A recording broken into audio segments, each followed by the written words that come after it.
সাংবাদিকদের মুখোমুখি রাজ্যের মন্ত্রী দিলীপ ঘোষ। সরাসরি নজর রাখবো। নতুন নির্দেশাবলী মোতাবেক যোগ্য জব কার্ডধারী পরিবারগুলি এক অর্থবর্ষে 125 দিনের মজুরিযুক্ত কর্মসংস্থানের অধিকারী হবেন এবং আইন নির্ধারিত 60টি কর্মহীন দিনের সংস্থান থাকবে।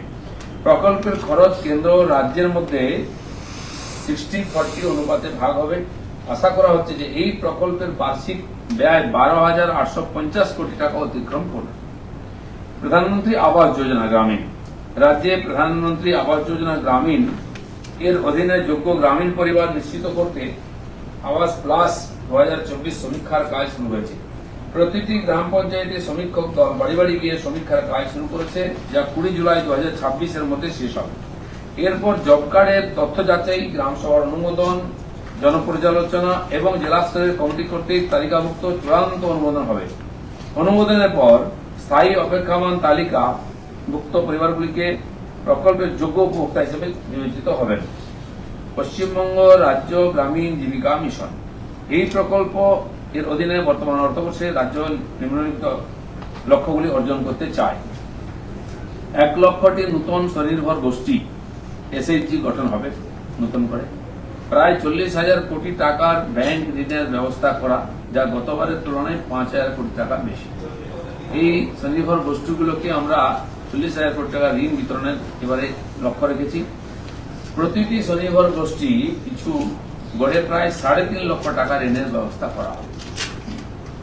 20 কোটি লাখপতি দিদি তৈরি করা হবে নতুন করে। স্বচ্ছ ভারত মিশন 2026-27 অর্থবর্ষে ভারত সরকার রাজ্যের জন্য 2,491.71 কোটি টাকার একটি বার্ষিক পরিকল্পনা উন্নয়ন করেছে, যার মধ্যে 933.33 কোটি টাকা ইতিমধ্যে পাওয়া গেছে। কেন্দ্রীয় অংশ হচ্ছে 560 কোটি, রাজ্য অংশ 373.33 কোটি। এই বছরে দপ্তর প্রায় 7 লক্ষ IHHL নির্মাণ, 5,000টি কমিউনিটি স্যানিটারি কমপ্লেক্স স্থাপন, 70টি ফেকাল স্লাজ ট্রিটমেন্ট প্ল্যান্ট এবং 36টি প্লাস্টিক বর্জ্য ব্যবস্থাপনা ইউনিট স্থাপনের পরিকল্পনা করেছে। এছাড়া সমস্ত গ্রাম পঞ্চায়েতে কঠিন বর্জ্য ব্যবস্থাপনার সুবিধাগুলি মনোনয়ন করা হবে। এই উদ্যোগগুলির মূল লক্ষ্য হল ODF প্লাস মডেল ভিলেজের শিরোপা অর্জন করা। একটা বিষয় আপনাদের জানিয়ে দিই, কঠিন বর্জ্য ব্যবস্থাপনার জন্য সমস্ত পঞ্চায়েতের আগে ফান্ড দেওয়া হয়েছে। কোথাও বাড়ি তৈরি হয়েছে, সেট তৈরি হয়েছে, মেশিন গাড়িও কেনা হয়েছে, কিন্তু কোনো পঞ্চায়েতে আজ পর্যন্ত কাজ শুরু হয়নি। তো সেই জন্য আমরা দেখে নিচ্ছি সমস্যাটা কোথায়, ফান্ড বেশি দরকার আছে কিনা, কোথায় আটকে গেছে, যাতে প্রত্যেকটি পঞ্চায়েতে সলিড ওয়েস্ট ম্যানেজমেন্ট কাজ শুরু হয়, সেগ্রিগেশন হয়, যাতে বর্জ্য পদার্থ ওখানে তার ব্যবস্থা করে কাজে লাগানো যায়, তার চেষ্টা আমরা করব। দিশা কমিটি, যেটা হচ্ছে কেন্দ্রীয় প্রকল্পগুলির পর্যবেক্ষণ ও সমন্বয় জোরদার করতে সমস্ত জেলায় নিয়মিত জেলা উন্নয়ন সমন্বয় ও পর্যবেক্ষক কমিটি DISH এর বৈঠক করার নির্দেশ দেওয়া হয়েছে। এখানে এমপিরা তার প্রধান হন, চেয়ারম্যান হন এবং সম্পূর্ণ যে উন্নয়নের কাজ জেলায় হচ্ছে DM এর মাধ্যমে যেটা চলে, সেটা একটা কমিটি থাকে, দিশা কমিটি বলে। আজ পর্যন্ত পশ্চিমবাংলায় তৈরি হয়নি, আমিও এমপি থেকেছি, কোনোদিন ডাকা হয়নি, জিজ্ঞেসও করা হয়নি কোনো কাজের কথা। এই দিশা কমিটি জেলায় জেলায় আমরা তৈরি করছি, তার মিটিংও হবে, সেখানে এমপিরা থাকবেন, এমএলএরা থাকবেন, যাতে সমন্বয় করে উন্নয়নের কাজ হয় সেটা দেখার চেষ্টা। নিয়োগ, যেটা আমি বললাম, বর্তমানে রাজ্য জুড়ে পঞ্চায়েতের 3টি স্তরে 11,154টি পদ খালি রয়েছে।